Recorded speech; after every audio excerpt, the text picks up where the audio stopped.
देश भर के सभी दर्शकों को मेरा नमस्कार।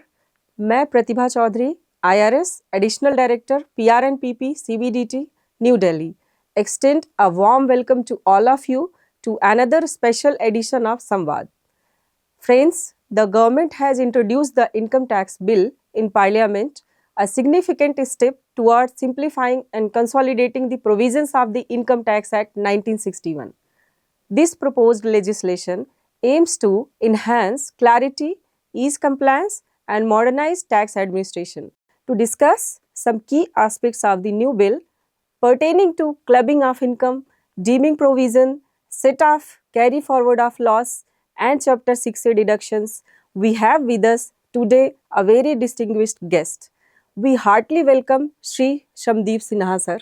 Sir is an IRS officer of 2004 batch, presently posted as Commissioner Appeal, Rajkot, Gujarat. He has worked across multiple charges in the department in his career spanning over 2 decades. He has also been a faculty in the National Academy of Direct Taxes from 2014 to 2018. He has served on deputation to the Ministry of Health, Government of India, and has actively contributed in managing the COVID-19 pandemic. His dissertation from IIM Bangalore is on fairness of income tax in India, where he has devised a methodology to compute coefficient of inequity. He has been associated with the Comprehensive Review Committee for redrafting the Income Tax Act. We are honored to have you with us, sir. Thank you, sir, for joining us today in our new episode of Samvaad series. We welcome you, sir.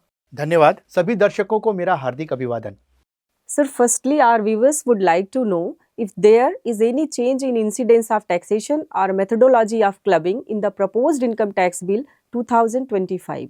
Clubbing provisions operate to tax income in the hands of transferor and maintain integrity of the tax slab, and also ensure taxation of income shown in the hands of minor child in most cases. There are no changes in incidence of taxation or methodology of clubbing of income in the new bill. The existing provisions of clubbing of income have been retained in a simplified version. Further, existing exemptions from clubbing have been retained in the income tax bill. For example, cases of irrevocable transfer with adequate compensation, or in case of income of a disabled minor child, or in cases of income of professionally qualified spouse remain under the exemption from clubbing. So, does this mean that all provisions are exactly the same? I would like to put it this way. The ultimate objective of simplification is that a reasonable man can understand provisions similarly, whether he is a taxpayer or he is a tax professional or he is an authority. As far as legal meaning and intention of provisions are concerned, they broadly remain the same. The bill has simplified the language and removed redundant provisions. Further, certainty has been brought in wherever it was possible by removing ambiguous provisions, which otherwise lead to differing interpretations and hence litigations. Wherever possible, formula has been introduced for ease of understanding and certainty in computation. To give an example, viewers will be happy to find a simple formula in IT bill as against the complicated wordings of explanation 3 to section 64(1) in the IT Act 1961. Sir, can you please highlight major changes in deeming provisions? There are no major changes in the deeming provision from section 68 to 69D except for simplification and removal of ambiguity. Section 69B has been split into two parts. The investment part has been merged with section 69, while the asset part has been merged with section 69A. The provisions of section 69D have been made contemporary and explicit by including the term negotiable instrument along with the common usage term hundi to give certainty to the intention of the provision. In order to reduce disputes on rate of taxation and to provide certainty, the linkage to section 115 BBE specifying rates of tax has been included in this chapter itself as a new section. Sir, the deeming provisions are amongst the most litigated provision in the existing Income Tax Act, Have any steps been taken towards reducing litigation in the simplified bill? A major cause of litigation is ambiguous interpretation of these provisions. Removal of provisions and explanations, as well as regrouping of sections, has been aimed to address such concerns. Towards reducing ambiguity, the bill has tried to provide certainty as far as possible. Rates of taxation have been specified in the chapter itself. However, it is simultaneously emphasized that these provisions aim to create a deterrence effect. Deterrence is an important ingredient of tax administration. Deterrence helps the government in curbing generation of black money. This in turn helps in preventing financial crimes as well as extra commercial activities, money laundering, etc.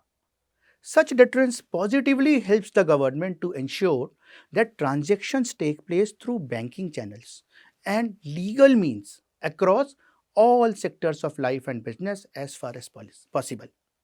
As a policy, the government has been encouraging voluntary compliance. While voluntary tax compliance is being rewarded, it is also important to understand that strong deterrence towards dishonest taxpayers actually helps many honest taxpayers. It is a matter on record that Honorable Supreme Court of India has given a number of judgments in favor of department on the additions made by the income tax authorities under the deeming provisions.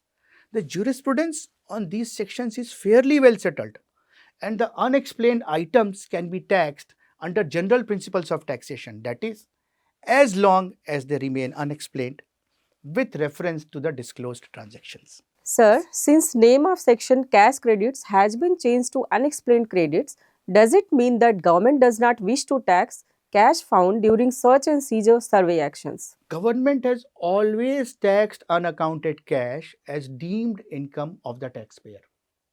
Unaccounted cash continues to be taxed under deeming provision in the income tax bill. The provisions of section 68 remain the same in the income tax bill. There is only a change in subheading to make it explicit.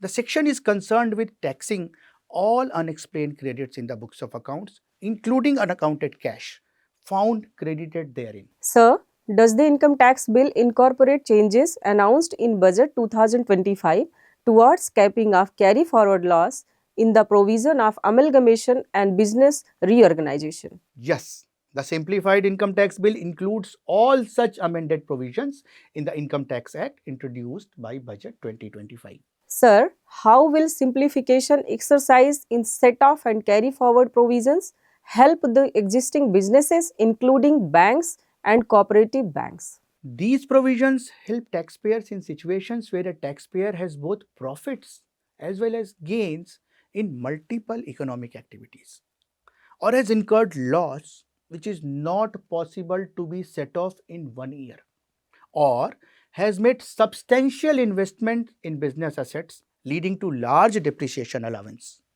which may not be set off in one tax year. These provisions cover almost all economic activities and almost all heads of income and include cases of amalgamation, demerger, as well as business reorganization.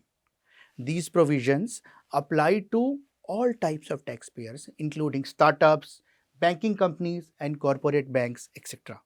So, these provisions aid the business to plan expansion, plan new ventures, mergers and amalgamations, or demergers or business reorganizations without worrying that in case they accumulate loss or have a smaller profit in initial year of investment, which may not cover the depreciation on assets, they will be permitted to carry forward such loss and depreciation to other years where they can be set off against the profits.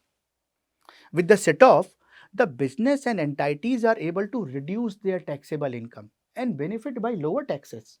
Simultaneously, the government gains immensely by expansion and reorganization of business ventures as it contributes to economic growth in a number of ways.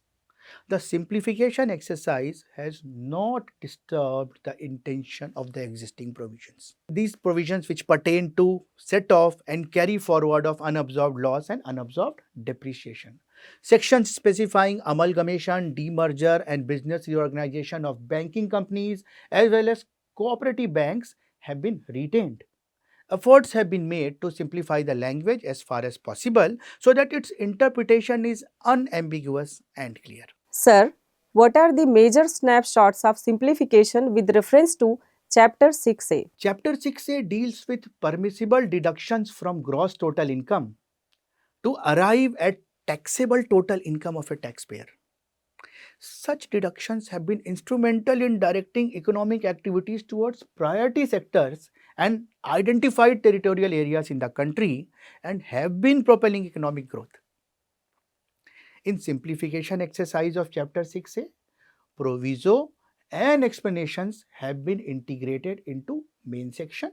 Large and complex sections like Section 80C, which is much sought after by individual taxpayers, has been transformed into an easily readable Schedule 15. Profit linked deductions have been consolidated under Part C of the chapter.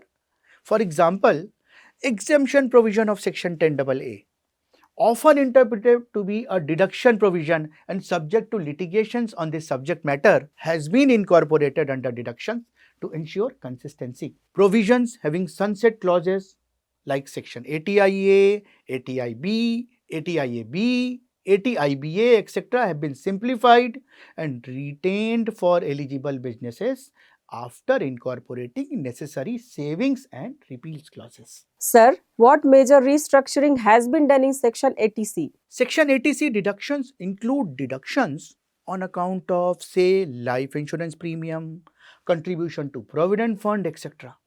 Given that millions of middle class taxpayers claim deductions under this section, the changes ensure better accessibility and comprehension.